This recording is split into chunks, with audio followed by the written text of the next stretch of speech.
Hey, let's talk about loud budgeting, cash stuffing, and soft savings that make you rich later.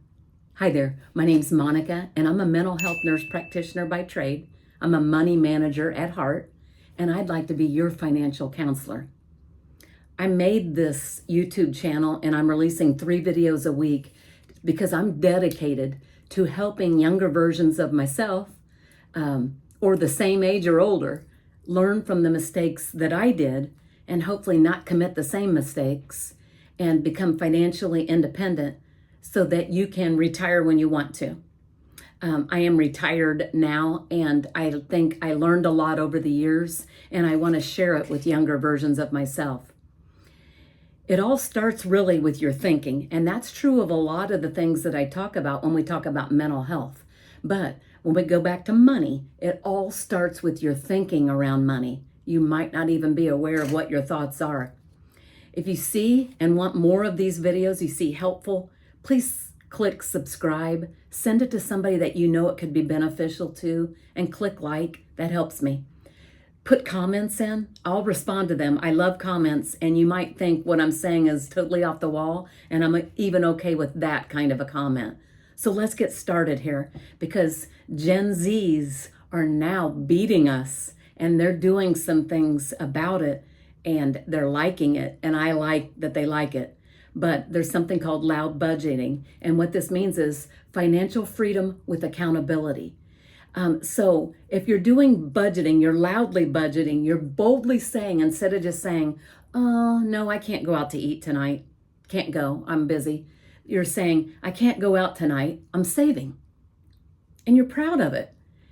Loud budgeters save an average of $629 a month. That's what the research says. I know right now with inflation, how?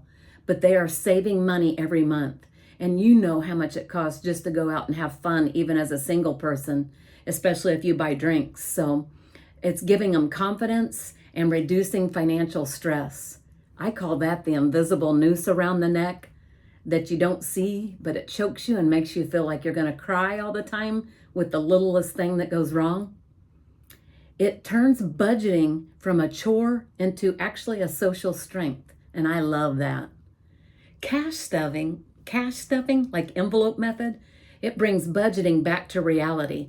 They're saying put your cash, your expendable cash, in an envelope so you're aware and you feel that money leaving your hand. Because a piece of plastic, whether there's money behind it or not, there's no pain. And it's like, yeah, throw in the mascara. Yeah, go ahead and throw in that conditioner for $10 extra. Zip, zip. And you can even tap now. So that has no pain to it all. But tangibly, taking money out of an envelope helps cut impulse spending and fosters greater money awareness. If you know that you have $60 of spending money for 2 weeks, you're going to think twice. You're like, I think I'll just get the dollar drink instead of getting maybe my favorite coffee at Starbucks. I'll get the dollar drink at the gas station. So you might think about it, and I think you will, because it just is a little bit more painful. What about soft savings? We're financially savvy. We're not sacrificing. The concept of soft savings, it reframes saving into I'm depriving myself and only eating beans and rice to full out joy because I'm setting aside money for something that enhances my well-being, whether it be travel, hobbies, self-care, or I'm setting aside so I can buy a house, so I can buy a car. I'm setting aside money. And you can do this then and use that money without derailing your financial goals. This balance boosts your mental health and your money confidence. I love it even more for that reason. So starting young gives you a massive head start. And I don't know if you've heard about this or not, but Einstein even said compounding is the 7th wonder of the world. What do you think about that? Does compounding even ring a bell for you? It's this story where somebody starts in their 20s or 30s and they sock it into their retirement account.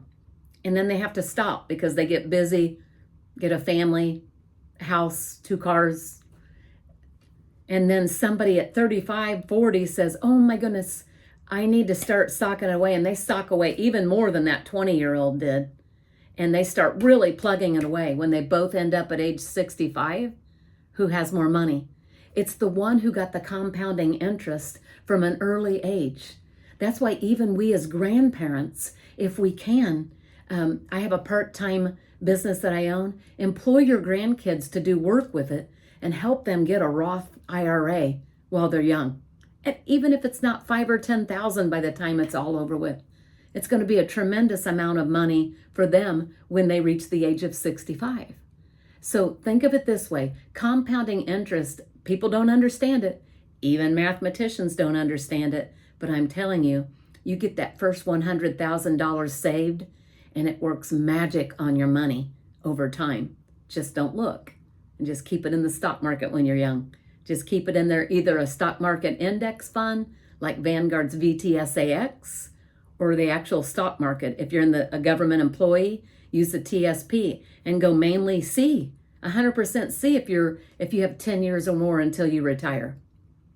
You know, social media, we always think of it as bad because people are glued to it, but it's really driving real financial change in the Gen Zers. A survey found that 68% of Gen Zers are influenced by social media trends like loud budgeting, cash stuffing, and soft savings, with 2/3 motivated to change money habits, and they're motivated.